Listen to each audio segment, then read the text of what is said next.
भाजप नेते चंद्रकांत पाटील यांनी ही टीका केलेली आहे। ठाकरेंच्या शिवसेनेला बीएमसीला उमेदवार मिळणार नाहीत असंही पाटलांनी म्हटलेलं आहे। तर चंद्रकांत पाटलांनी आमची काळजी करू नये, संजय राऊत यांनी चंद्रकांत पाटील यांना प्रत्युत्तर दिलेलं आहे। आम्हाला मोदी शहांचे पाय चाटण्याची गरज नाही असं राऊतांनी म्हटलंय।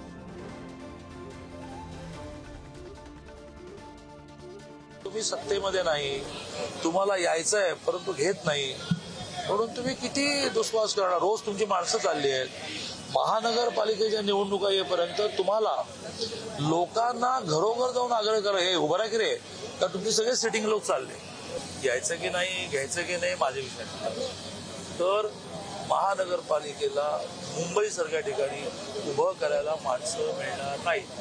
आमच्या पक्षाचं काय करायचं त्यासाठी आम्ही समर्थ आहोत आणि आम्हाला अमित शहांचे पाय चाटण्याची गरज नाही महाराष्ट्रात, बरं का। त्यांच्याबरोबर आम्हाला सत्ता नको आहे आणि संजय राऊत कधी सत्तेत गेले नाहीत हे त्यांना माहीत नसेल तर मी सांगतो की तुम्ही अजिबात चिंता करू नका। उद्धव ठाकरे नाही सत्तेत, त्यांच्याबरोबर जायचं नाही, एवढे आम्ही लाचार आणि नीच नाही आहोत।